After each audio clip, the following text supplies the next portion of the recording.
Greetings, Snowstream Warriors, and welcome to today's episode. I am Luis. And I'm Christina. Today we have a special guest. We're so excited. And surprise, Erik is finding out, along with all of you, that he's our first guest on one of our episodes. So thank you so much for coming on board. And together we make up the No Shame Warrior Foundation. As a reminder, the views and opinions expressed in this episode are those solely of those individual people and do not represent the Department of Defense or any of its entities, to include small unit commands that might be spoken about. So with that being said, I will let Christina actually introduce Erik since she's known him longer than I have. Hi, so our guest today is Erik. Erik and I met on a USS No Name warship. We met during a deployment in a very hot area, hard times in the medical department to make sure that our crew was well taken care of with the resources that we had and the environment they were in. So I was the IDC on board the ship, and Erik was the behavioral health tech. As many people know, that field to be named a psych tech, but the official term is behavioral health tech. So I'm sure you can imagine everything that Erik had to deal with during a deployment on a ship in that type of situation. And this is Erik. If you don't mind telling us a little bit about yourself, whatever you would like to, where you're from, where you would like to go with that. So as Christina said, my name is Erik. I've been in the military for a little while now. I originally joined the military from Yorkville, Illinois, about 2 years after I graduated high school. I came in, and some of it was to do with family. I had a family that served in the military for a very long period of time. My father served, my grandfather served. I lost 3 great uncles on one side of my family during World War II, another great uncle on one side of my family during World War II. So there's this history of service in my family, as well as, I was not the most popular kid in high school, and my hobbies happened to include the Sea Cadets. And so that actually really prepared me to come into the Navy and be successful in the military. Growing up, where I grew up, I have a history of some things that occurred during my childhood that, in order to protect the folks that are still alive, because I respect them, didn't necessarily raised with the greatest environment. And so there were some things that I had to overcome when I came in the Navy. And that's part of the reason why I chose the job of becoming a behavioral health technician, because I really wanted to understand more of why I experienced what I experienced when I was younger and how to overcome that.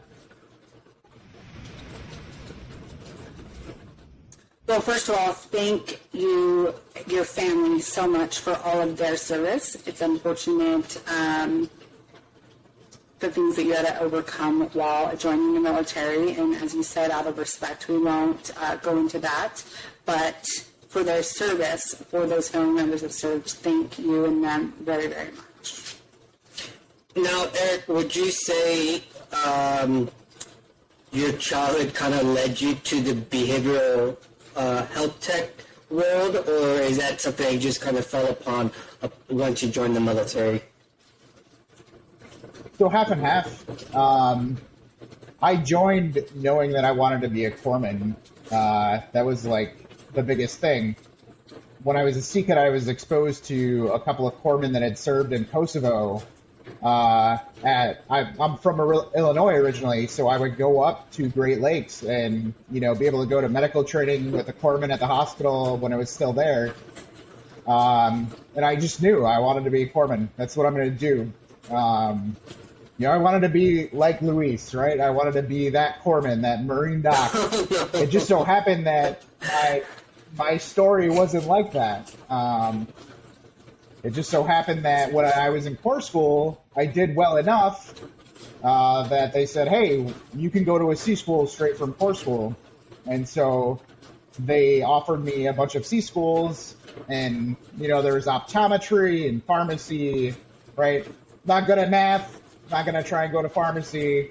They offered me dental. I was like, I don't want to play in people's mouths. And then I do have this family history, right? And so, struggling with a couple things throughout my childhood, I was like, you know what, being a BHT would probably be something that's very interesting and I think very worthwhile. I want to help people. Good. And so, the military in general is a challenge. Any rate that you're part of. I can't speak about the Air Force or the Coast Guard or the Space Force. I've never worked with them. My whole career has been with the sailors or Marines, just kind of like Christina's career and your career, right? But what keeps you motivated and driven in that career field with what I personally feel sometimes commands and leaderships makes y'all's job so much more difficult? Yeah. So one of the things that I always rely on understanding is that people come from different backgrounds, right? Not all of us join the Navy because, we're hoo-yah patriots and this is what we're going to do. Some people join for, that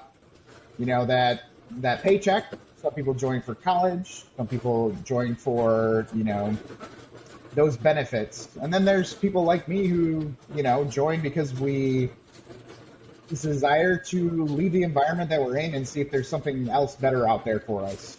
And so, it is difficult. It is difficult to work with commands. It's difficult to work with sailors. Being in the position that we're in the mental health field, it's a very trusted position, right? People rely on us to maintain a certain level of confidence. And at times, even per instructions, right, that level of confidence can be breached if somebody's, expressing thoughts of wanting to harm themselves, wanting to harm someone else. It's not that we would never continue to help that sailor, but sometimes feel like sailors feel as if that trust is breached when we have to let people know in order to keep others safe, in order to keep them safe. So that is a very difficult portion of the job where, I'm not as much like a civilian mental health person where I get to keep everything inside and don't ever say anything about that. So that becomes a very tricky portion of what we do. The other portion is that I think people who aren't in our profession, in the helping profession in general, right, don't have a really good understanding of what we do with mental health. And so they think that, this sailor is struggling because he did the normal sailor thing and he went out and got a brand new car with a 35% APR and, can't make his payments and he's stressed out. And they go, oh my God, he said he's stressed out, and they bring him straight to doc. They bring him straight to mental health, and you're like, have resources for that. Let's utilize those resources first, right?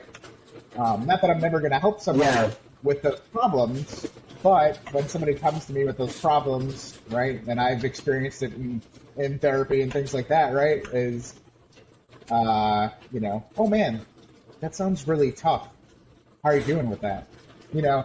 That's about the extent of what we can do. I can't provide you advice, right? Because that's unethical. You're not coming to see me and paying me because you want to hear me tell you how I would deal with that problem. You want the actual medical assessment of what's going on with you. Right. And sometimes just situational stressors are not related to actual mental health diagnoses. Correct. And so I imagine that is a huge part of the difficultness. Yeah, some sailor that's an E2 that bought a $35,000 Camaro on a 27% interest rate is stressed out not because his brain doesn't know how to deal with stress. He's stressed out because he can't make the payment. So the underlying issue isn't really the stress. It's the fact that you need to take him to financial counseling, you need to show them how to budget, show them how to, this, and that's how you alleviate the stress. It's not a magic pill or anything. Right. Something you brought up that I would like to trace back around is that confidence, which is one of my biggest barriers in my 22-year Navy career when I was recommended or on my own asked to seek help through mental health, was that trust. And a lot of it comes with how can that provider, that corpsman relate to me? And that was just for myself, right? So I would be that asshole that wore his NSUs with my full rack of ribbons, so I could walk in that office and almost kind of devalue what that doctor, all the schooling, all the knowledge, right, that you all go through, you as a behavioral health tech, that you all go through to kind of devalue and be like, see, you can't relate with you. How am I going to trust you? You've never been to combat. You've never, okay, I understand you're a commander in the Navy, but you have 2 rows of ribbons and no warfare device. So you spend your whole time at a hospital. It was always hard for me to build that trust with those providers, especially me being a corpsman and knowing that although there's some confidentiality, when they're asking you, all right, Luis, how are you doing with your drinking? And I'm like, yeah, I'm 8 months sober, but they don't know that I'm popping pills on the side, right? Because as soon as I say that, then they, by law, right, because we're in the military, have to tell the commanding officer, oh, a patient just revealed to me that they're using illegal drugs, So I never felt I could always as openly express and tell what was going on because there's a little bit of that lack of trust, and there's that factor that we're in the military, and everyone, with the exception of a chaplain, and I just learned this about 2 years ago, a U.S. Navy chaplain is the only one that you can actually walk into the office and said, I just shot up heroin in their car, and they're like, okay, and it would never go out that door. Yep. And since you bring that up for all of our listeners, I really love hearing the story that you usually follow on with that about how you came to realize that the behavioral health techs, psychologists, or just medical professionals in general, even if they haven't been to combat, can help you when you relate it to dental. Would you mind sharing that for all of our listeners? Oh, yeah. So one thing I always kind of share, Eric, with some people, I was stationed at 1st Dental Battalion when I had my suicide attempt. And the year after that, they asked me to be their guest speaker on suicide prevention. And what finally helped me break the barrier, I think, was working at a command that I've never worked on I'm from the healthcare field, not the dental world, but also just knowing that I just had to, now it became a life and death situation for me. And so the only way I could ever think of it in my mind, and I said this in a speech, was I had all the dentists raise their hands. I said, everyone here who's a licensed dentist, raise your hand. So all the doctors, right, all the dental doctors raise their hands. Now I said, all of the dentists that have that have had a root canal performed on them, put your hand down. So, more than half the room, 3/4 of the room puts their hands down. So let's say maybe there's only 10 dentists, right? There's not a lot of dentists, right? So let's say maybe there's only 10 dentists in the whole room that have ever had a root canal performed on them. I said, so does that mean that y'all other 75 dental officers don't know how to take care of a root canal? I said, no, you absolutely do. You have the tools, you have the knowledge, you have the trade. Just because you don't have a tooth that needs a root canal doesn't know you don't know how to treat it. And that's how I finally started getting it in my brain housing group, was just because this psych doctor, psych tech, and I still call y'all psych techs, so I apologize if that offends anyone, just because they've never experienced. Okay, so just because they never experienced 100% what I've experienced doesn't mean they don't have the knowledge and the tool set to help me and to guide me to be better. So that's what Christina's referring to. And I think that piece of knowledge and that mindset can help a lot of our listeners, a lot of our no shame warriors kind of start to think differently as well, because I'm sure there's a lot of primarily service members out there who do feel like their providers, whether it's mental health or even just physical health. I'm sure there's a lot of people who feel like, that these providers may not be able to help me because they don't understand what it is I am going through. So I think it's really good to hear that analogy, and we'll let people know that to not take for granted the experience they have, the schooling they went through, and that this is their profession. That's what they do all day long, every single day. And so we have to give them all the credit for that. Yeah. Yeah. And so would you say for you, all that is y'all's biggest barrier, that is just building that level of trust and confidence? And Yeah, that's a very large barrier. And actually, what you talk about is really important because, not that people who have experienced trauma, not that people who have experienced adverse childhoods, right, can't make good psychologists, can't make good people who work in the mental health profession. But those people tend to struggle once they get into the profession because they have that added layer. Just like those of us, myself, right, I'm sober. I've been sober for 6 years.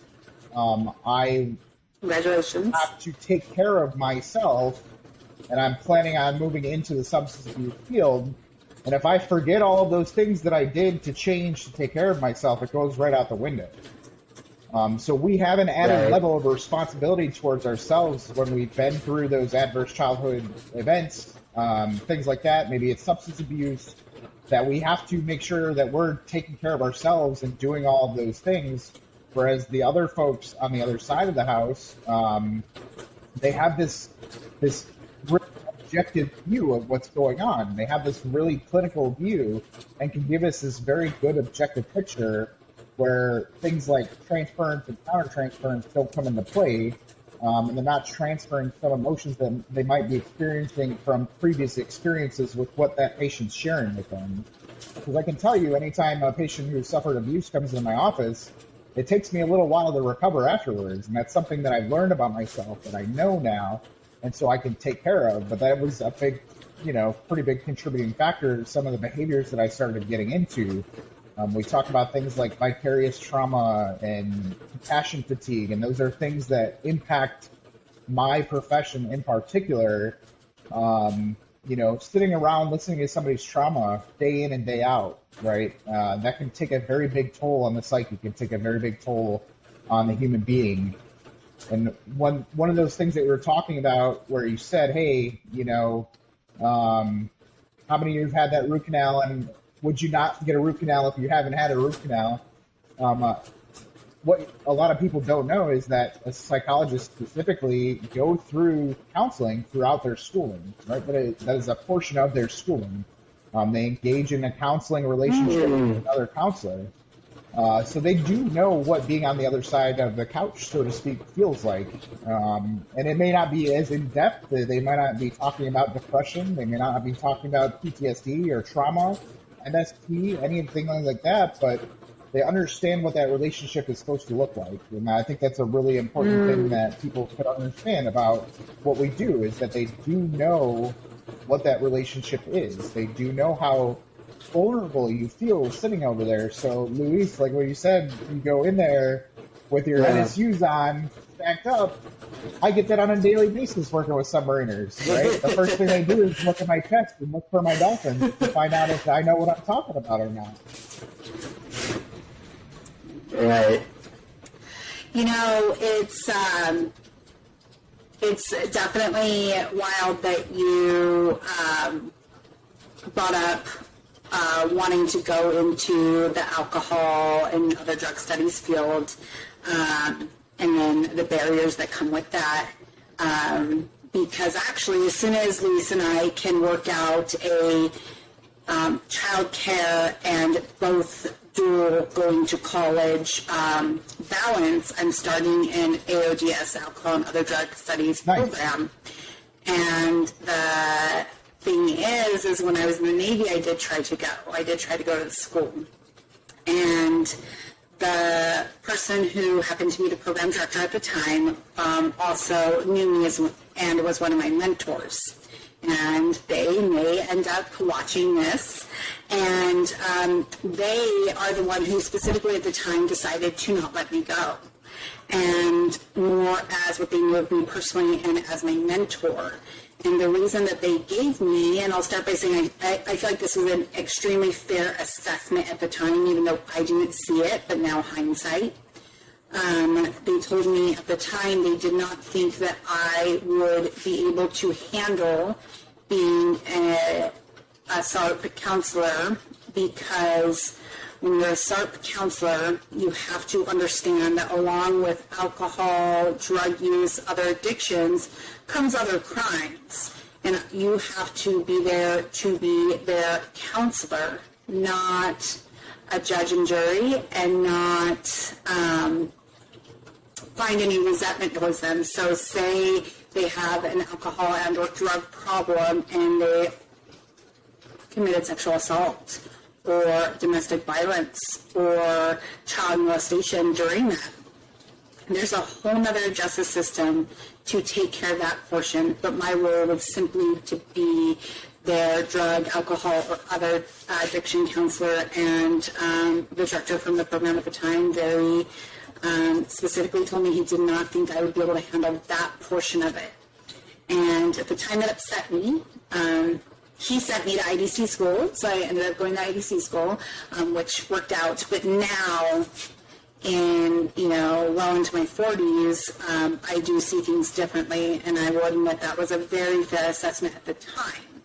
But now, with where I'm at in my healing and in my life, I am going to continue and go into that field. That's awesome. I can tell you, right after going to treatment, I went to treatment when I was on the TR, right? I went to treatment, and Yes. I was given some time, and I wasn't resentful about it, but I know other people may have been. I was given time by our provider, our psychologist, to pursue a couple of other things, be useful to the department still, but not see patients, right? And I think that was a really important portion of my recovery at that point in time, was understanding that, hey, I need to spend a couple more months than just that 28 days that you spend in treatment to get that help. And also, you probably don't know this, but when I was there, I was trying to apply for orders to Iwakuni. I was refused those orders because they said that I had not been sober long enough, that I needed to have been sober for 5 years before I could go to that area, because, Wow.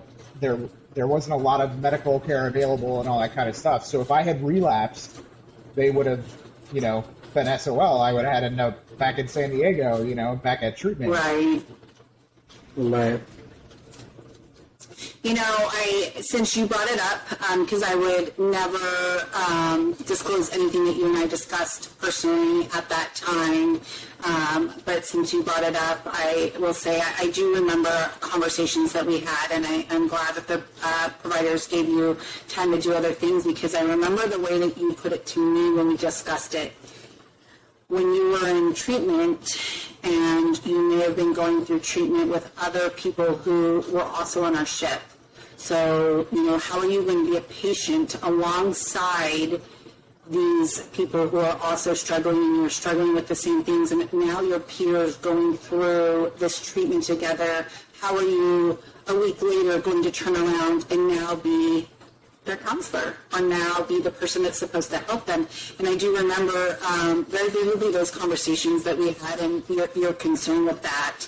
And I think a lot of leaders can learn from that when they listen to this, that they have to, back to that deck plate leadership, back to knowing their sailors, back to knowing what they are asking and requiring of their sailors, but how it affects sailors, Marines, soldiers, airman, anyone, right? But how it affects not only that particular individual, but the people that they're coming in contact with as well. You have to look at the big picture and what are you asking of someone?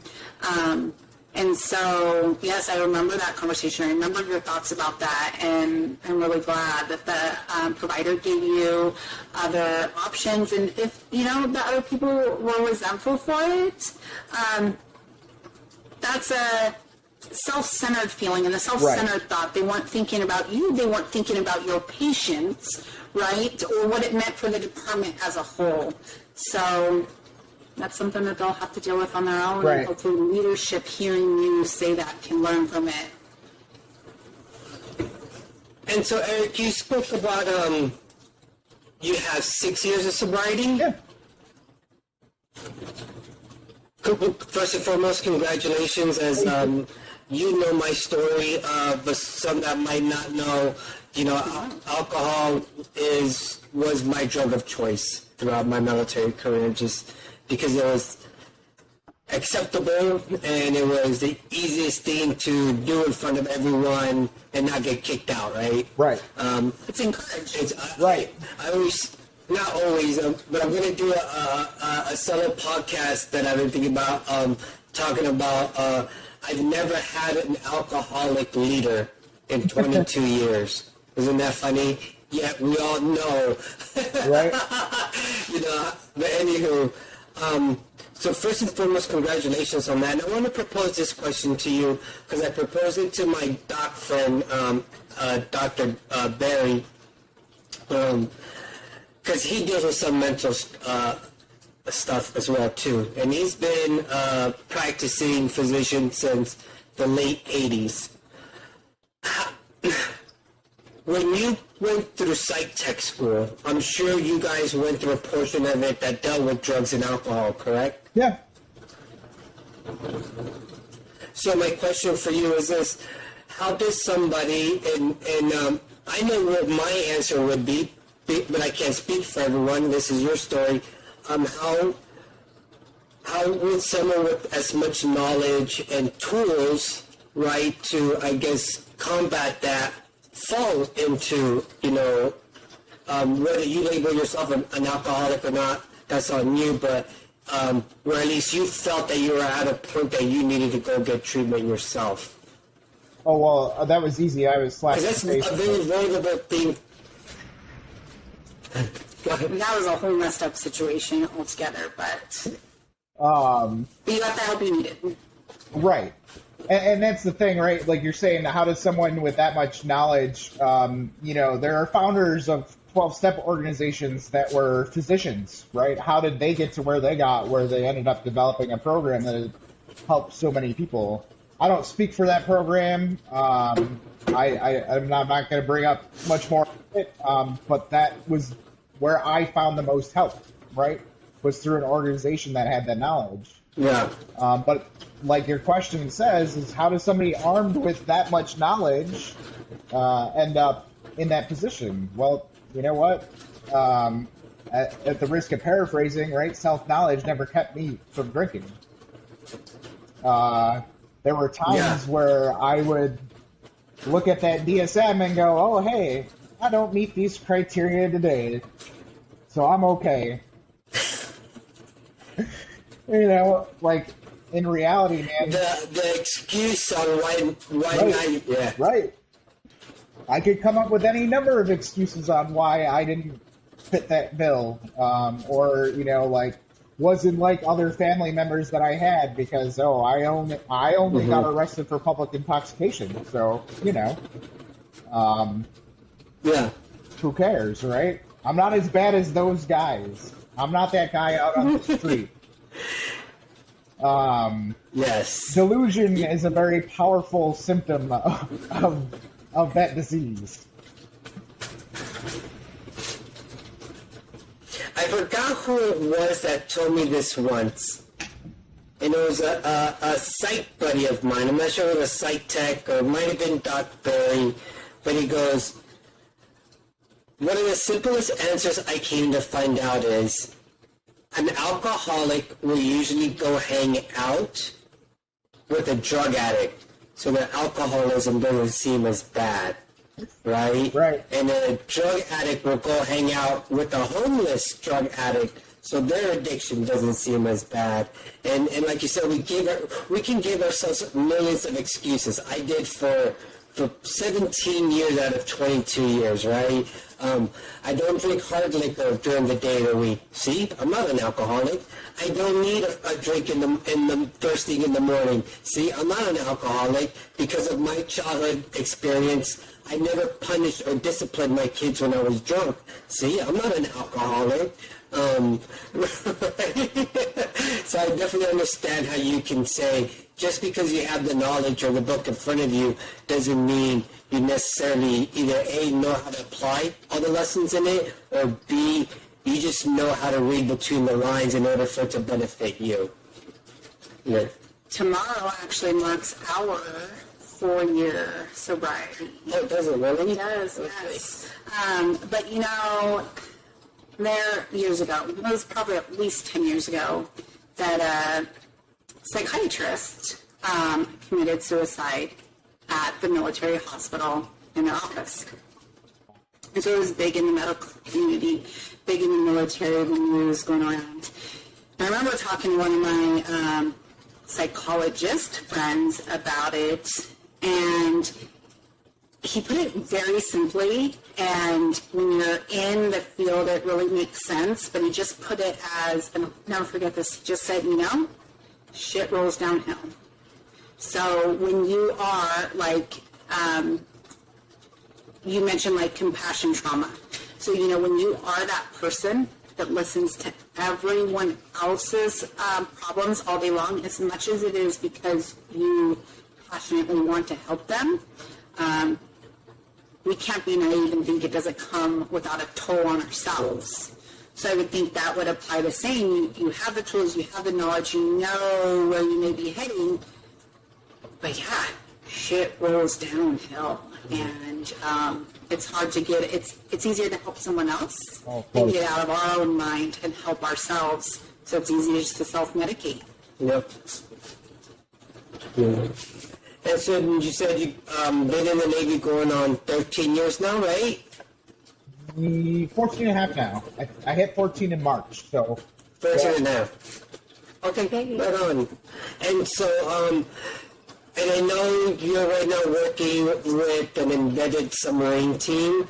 And so is there anything that you can tell us about what that program is, what you guys provide for the submarine force community? I know, like as we said in the disclaimer earlier, Erik is not specifically talking about his command as far as, you know, as a legal and a representation. He just happens to work there and just giving us what it is that they do. So, yeah, whatever you can tell us, Erik, we'd really be interested in that. Yeah, my main job, or the kind of mandate of what I do now after, you know, going downrange to Afghanistan with the Marines, going on the carriers, is performance, right? That's like our main focus. 2/3 of our time is spent down on boats with sailors. That's the goal, right? With COVID and things like that, that really changed our situation, and our clinical time is a lot higher than it used to be. But, you know, right now, right as you can see, this isn't my home. I'm in a hotel. I'm up at Portsmouth Naval Shipyard right now, doing toughness training, doing resilience training with sailors. You know, it's one of those things. You guys were both in, just like I am, and, you know, you get faced with, okay, we got another training, let's go to it, right? So I don't get upset or feel bad if somebody's not paying attention that day. Those guys, you know, stay on duty every 3 days. They have 12 to 18-hour work days. They do really hard work, right? But my main purpose, my main job is to allow these guys to understand ways to help themselves, take care of themselves, learn some tools and techniques, focus on, you know, what the Navy's calling toughness now, and utilize those skills to be successful, to perform at their peak. So a lot of what we're really doing now is moving towards this performance psychology mindset instead of pathologizing what people are experiencing, because what you're going to find is that, we got a shipyard with 800 or 900 or 1,000 sailors in it. The majority of them are experiencing some kind of that high level of stress just because of the nature of this job. Just like when Marines are operating, just like special warfare operators, right? That high level of stress occurs. That high level of stress isn't necessarily because every single moment of the day is life or death. It occurs because, you got that fatigue from being up so late the day before. Maybe you only got one or two meals in. You haven't seen your family in 3 weeks, or when they're underway, there's no communication, right? Because that's how it works underwater, right? Right. So you don't have communication with those that you love for a long period of time, maybe 3 months, maybe 6 months. So we're trying to give them strategies. We're trying to give them the ability to perform well, to keep moving. And that's the big thing. That's one of the messages that I like about what I do, is I should never work harder than my patient does. Right. I think that can be said in the medical field as well, right? Like if you're not going to take care of your own diabetes, I can't come and shoot insulin in you, right? But in the mental health field as well, I'm not going to care more about you than you care about yourself. Right. And so, the submarine field, the submarine community has had in the past high levels of completed suicides, right? And so there was this question of how do we address this? How do we assist them through this? And this was just one of the answers, is to get mental health assets in proximity to the boat. Be right next to that submarine. Be right there. Have that BHT down there. See his face. Know who he is. Know you can pull him off to the side. I go underway on the submarines. I go underway, for regular periods of time. I go underway for critical incidents. It's kind of been the change to the whole Sprint system, right? Sprint has become more of what we consider to be disaster mental health now versus that response to every single thing that occurs. So having us as localized assets right next to them becomes this powerful tool. And so now we're just communicating, we don't just exist with submarines, we exist with Marine Corps now. They are switching over from that old Oscar framework into the mental health framework, where they're going to be BHTs with like each unit, right? Not just Oscar posted out there. We're on the surface assets that we weren't already previously on. So a lot of times I've been hearing lately that they're calling aircraft carrier psych techs BHTs embedded, but I was organic. I was that aircraft carrier. You're organic, yeah. Right? Embedded means that I can go anywhere at any time, be with any of these assets, and assist them through whatever they're going through. That's kind of a generalization of what I do. I provide this framework to help these guys perform to the best of their ability, and kind of going back to that, like I should never work harder than a patient is willing to work framework. We really look into that, right? We really look at, what is this person's motivation? What are they trying to get out of this? What do they need? How can we best help them? Sometimes that looks like put them in a clinical framework. Sorry. No, no worries, no. I am so impressed with what you guys are doing. And, as I had told you, I was at SurfPack when we started the embedded mental health to the surface fleet, not carriers, because as you have already said, those aren't organic, so to the surface fleet. But until talking to you, I did not know that it actually started with submarines. And I think that for me, I feel like that is so amazing because it's so important, even more so on the submarines, because on the surface fleet, you have more medical providers that have somewhat of a limited knowledge and training and can get you through a crisis during an underway. It may not be the ideal situation, but you have more. Even on the smallest surface ships, you have 3 medical professionals, an IDC and 2 baby docs. And on the larger ones, you have PAs and nurses and physicians, right? So you have more of a medical team that can help that. But across the board, submarines has always been,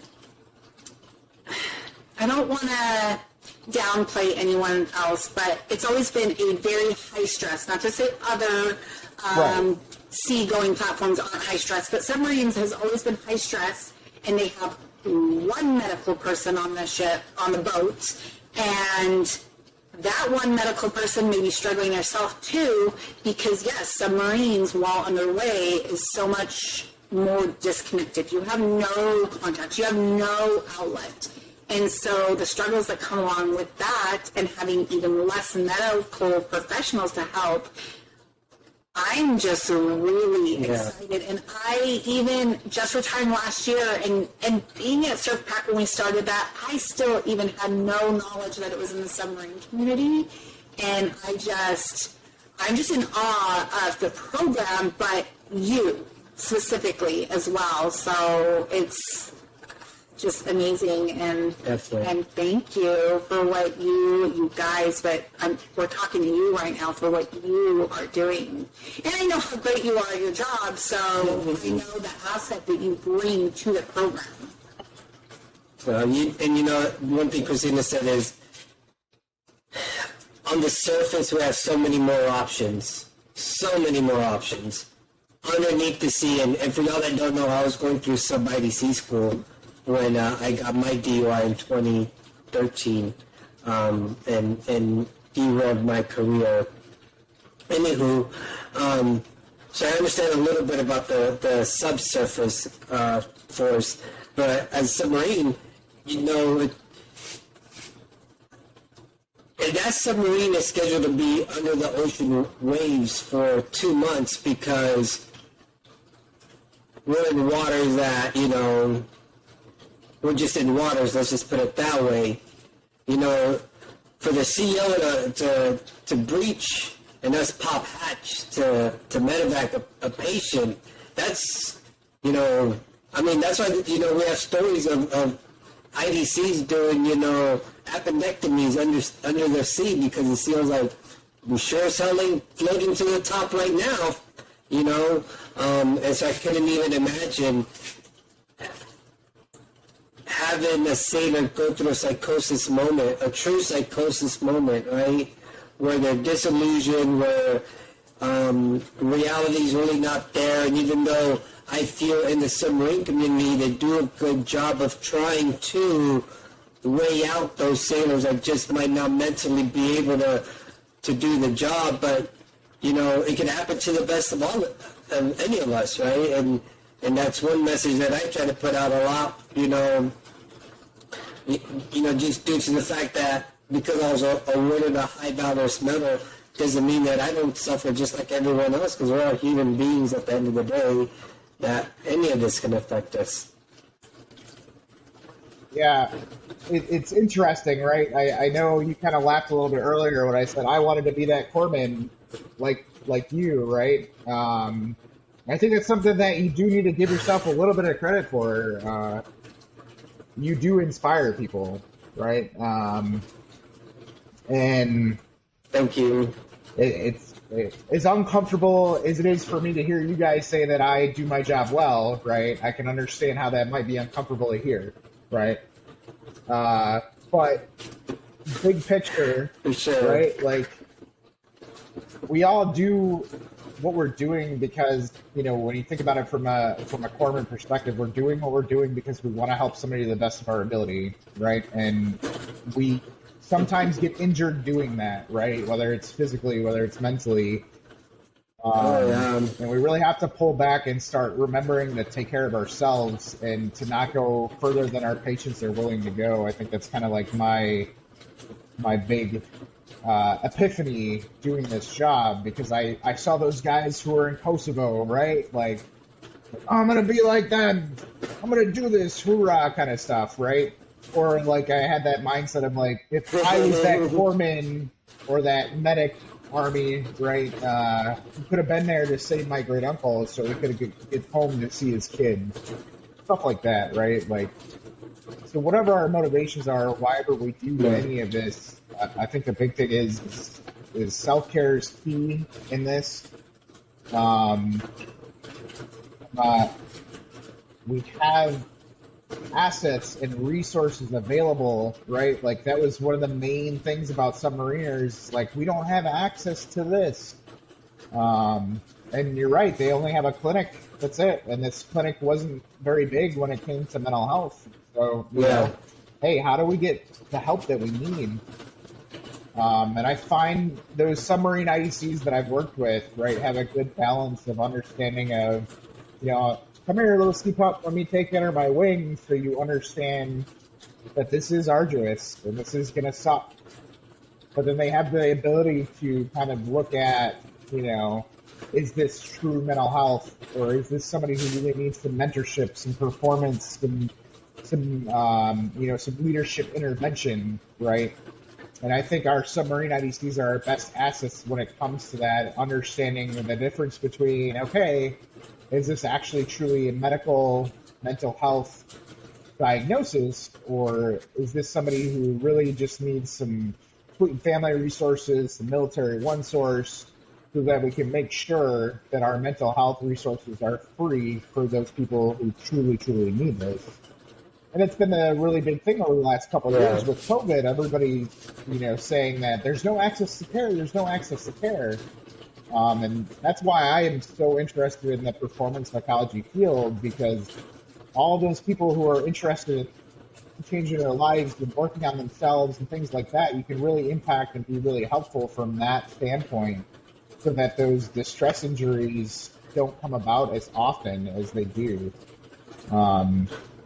You know, I really like I you know, since being exposed to what's called the Master Resilience Training Program, which was developed by the Army, I just have been like, oh my God, this is crazy that, you know, all this was here, all this was going on. And I've done therapy for, you know, going through a divorce, right? You know, we were talking about the things we were talking about with drinking before. Of course, I wasn't telling them that I was drinking the way I was drinking, and that contributed to what was going on and why I was so sad and depressed. But, you know, I'd gone through therapy, learned the techniques. I learned the techniques in school, taught the techniques, right? And those are all great for people who are suffering from mental health illnesses. But when it comes to, you know, making those changes and having recovered from them, I was still at that point where I was like, okay, what do I do now? What do I do now? That's great. I understand and know this stuff. So how come I can never reach that goal that I want to reach? How come I can never, you know, make this change to my behavior, even though I know that, you know, maybe this is a part of my ADHD diagnosis, or maybe this comes from my, you know, alcohol use disorder, right? How come I can't change that stuff? And that's where the performance psychology world kind of really opened me up to understanding how my mind works, how I perform, and how that can directly reflect and actually go backwards, right? And create those mental health distresses and things like that.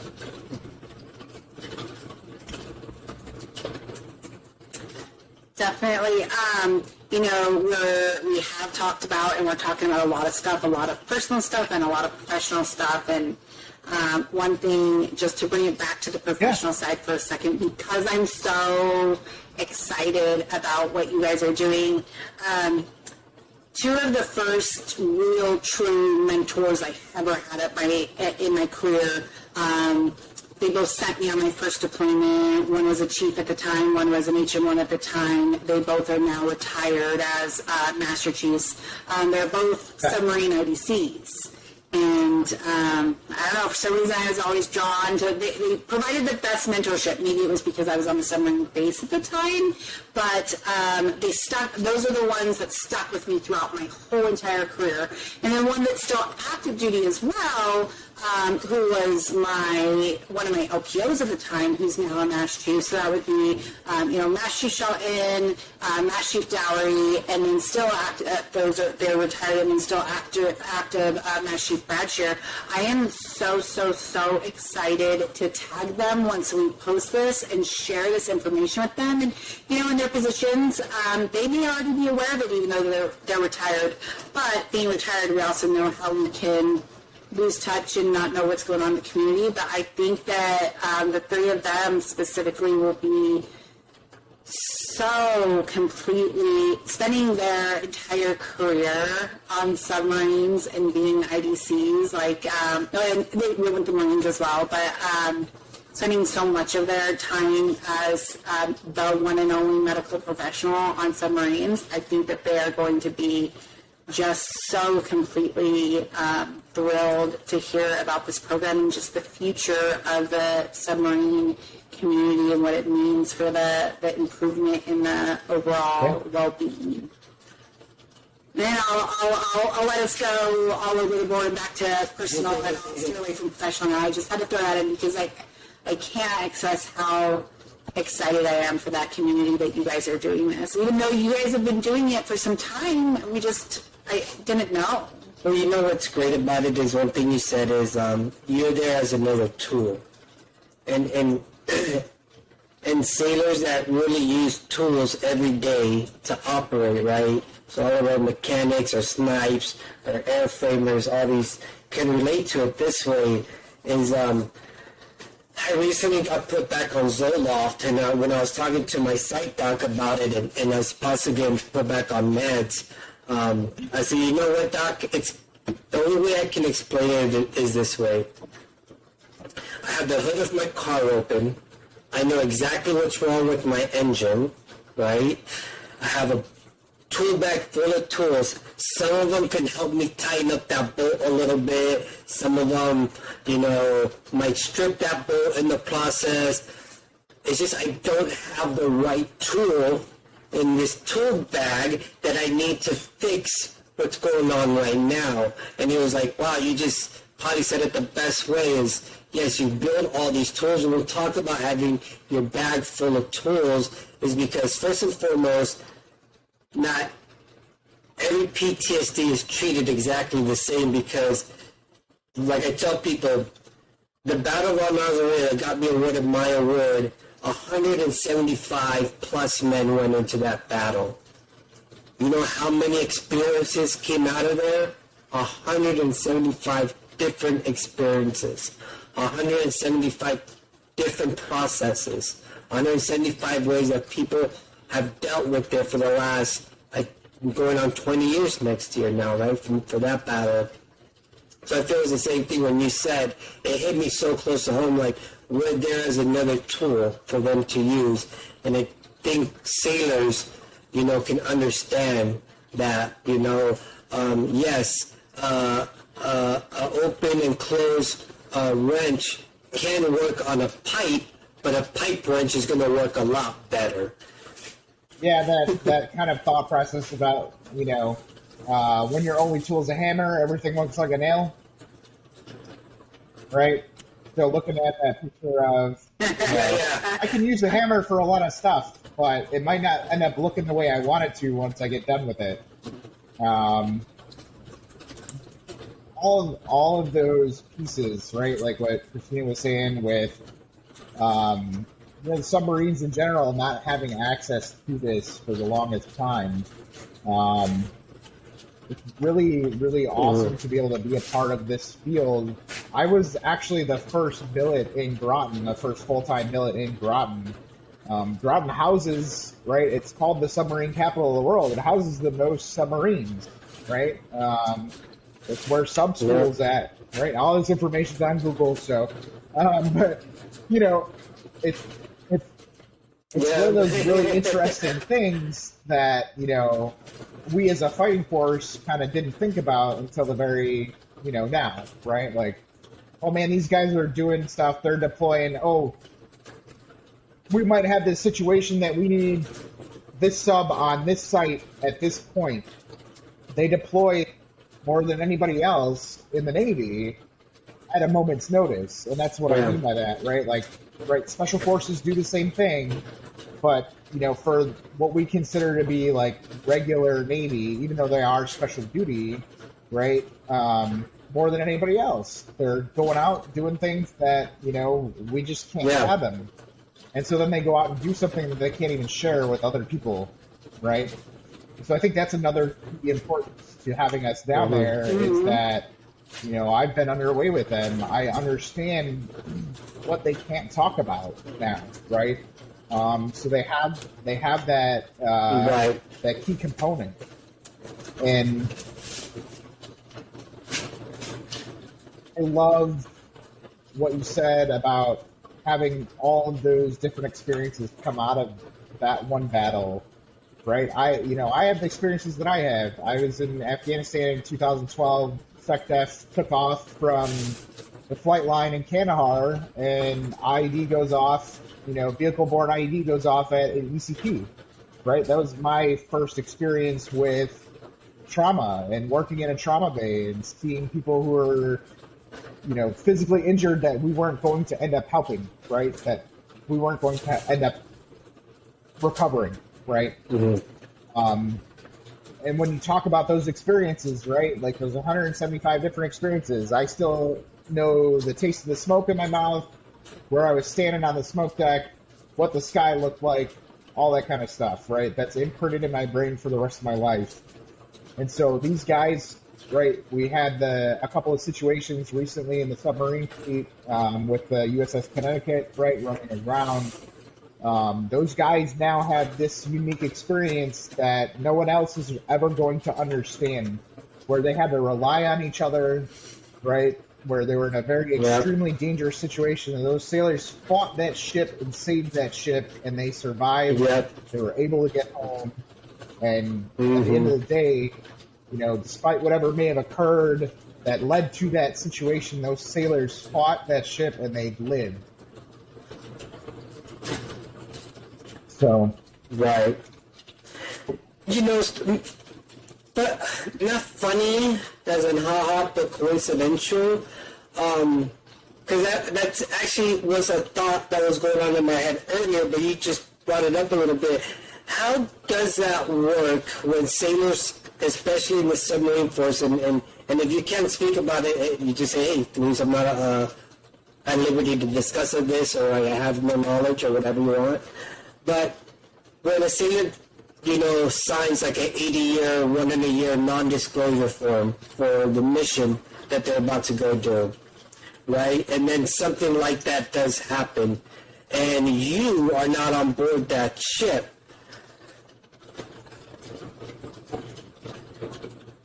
Is there part of their counseling that they can't divulge to you because of that disclosure, so that limits them as well on how much information you or the provider will get in order to help treat them? In situations where classified information is, and this is actually a very broad question, it's not just specific to submarines, right? This is special warfare community, all those places where we go.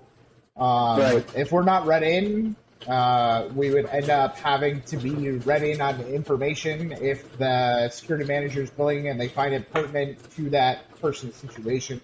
If not, the person just can't talk about that portion of the situation. But any kind of thing that's up to the clearance level that we have, they can speak about freely because it's confidential. We know what we can and can't document, things like that. And then my provider in particular, right, because everything's on that need-to-know basis. So not everybody on a sub knows everything within that realm anyway. Right. So, exactly. Positions and things like that are historical, right? Those are things that, they're non-disclosed for a long period of time. And so if it's one of those missions that submariner's on, they're generally not going to talk about where we were, right? They'll say, they have a couple of phrases that they usually say, and we'll leave it at that.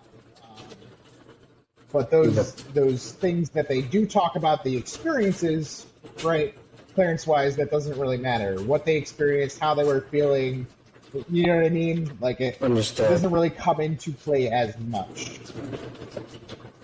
Really where it comes into play is where I'm allowed to be. So they can still get help for the trauma. Correct. So Gotcha. Well, that's so great to know, especially for any young sailor that might be watching this and is going to a platform that, has a very sensitive mission, might do some clandestine missions that just because it might experience something doesn't mean that, oh, I can't even go see a doctor because I was told I can't even talk about what we're doing out there. True, you can't. I signed a non-disclosure form when I went into a country that I can't speak about for 80 years, but I mean, I can tell you what country I was in. I just can't tell you, pinpoint to you exactly where we're operating out of or what we were doing there. But have I spoken to my site doctors about a certain mission that happened during that deployment that, I had to. Traumas that were... The trauma that was experienced, but does that doctor know the names? Does that doctor know the coordinates, the location, whether we're going after targets or not? Didn't matter, right, what the mission was. It's just, hey, doc, this is what I'm dealing with in my head, blah, blah, blah, blah, blah, blah, So I'm glad that you brought that up. That way, just in case anyone else is watching, they know that, there is outlets. You can speak about the traumas you experience on even clandestine missions. Just know that, like you said, things that are pinpointing or releasing names, obviously you cannot tell, but your trauma, of course you can talk about it. So thank you for clarifying that. So, Eric, one other thing, to won't take up too much more of your time, that I wanted to bring up to see how else we can help support you guys is, I know you developed a coin, and you were selling it, and the proceeds were going to a certain organization.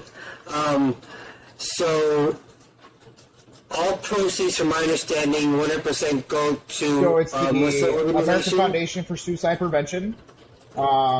If you listen to the radio with commercials, you actually might have heard some commercials recently from them. And really the organization is just out there to put out awareness, prevention, and they're that foundation that supports things like suicide helplines, all that kind of stuff. Good. So with that being said, anyone that's watching, as you can see, is it not going? There we go. Just had to get a little bit closer. So this is the coin that Erik helped design. That's one side, and then let it focus in. Whoops, maybe I just don't have it. There we go. And then the Submarine Force Embedded Mental Health Team.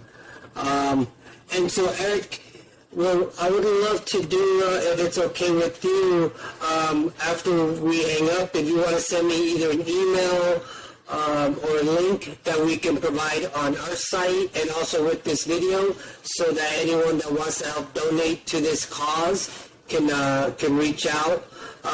Is there a limited amount of coins, or are they going to be in production until people stop buying them type of a deal? I have about a third of the coins that I originally purchased left, right? This is something that I have a passion about, giving back to charities, things like that. You guys probably see my posts about the Children's Cancer Research Fund, that kind of stuff. So right now, because of the status of my transfer, I only have that 1/3 left. And then from there, once I get settled at my next duty station, things like that, I plan to do another run. So I would say that for now, we got a couple left. If anybody is interested, hit me up and I can let them know. And then in the future, again, in about 6 to 8 months or so, we'll get them back on track and sold again. Sounds good. Well, hopefully we can get you some traction and some help, so that way you can donate to such a wonderful program. As I shared, I had a suicide attempt myself in 2018, so anything that we can do to come together, I don't understand some organizations that fight against others. I think, mental health especially, it's a one team, one fight. wherever we can make connections, make networks, help to raise funds for other non-profit foundations to help with mental health is a great thing. So, yeah. And just with the coin,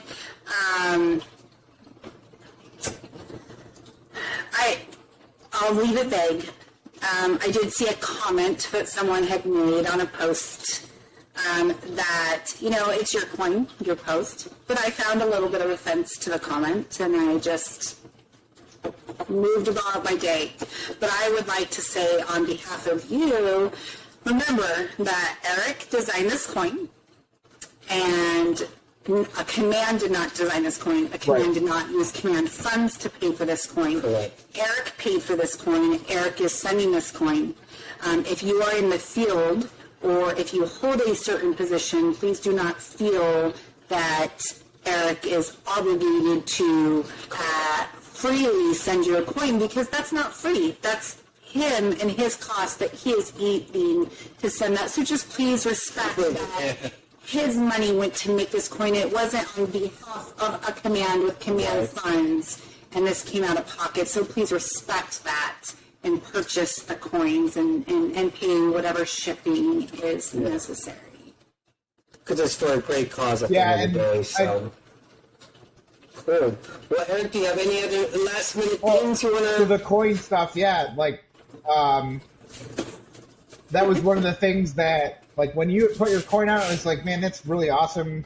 And then I was asking you for advice on how to get it sent out and all that kind of stuff. So I just wanted to verbally thank you as well, right? Thank you for all the help with, being able to put that out there and bring it out to people. And for anybody who's watching this, I went through and I designed this myself. I've been doing this with the submarine fleet for the last 5 years. I wanted a personal memento and reminder of what I just did and went through.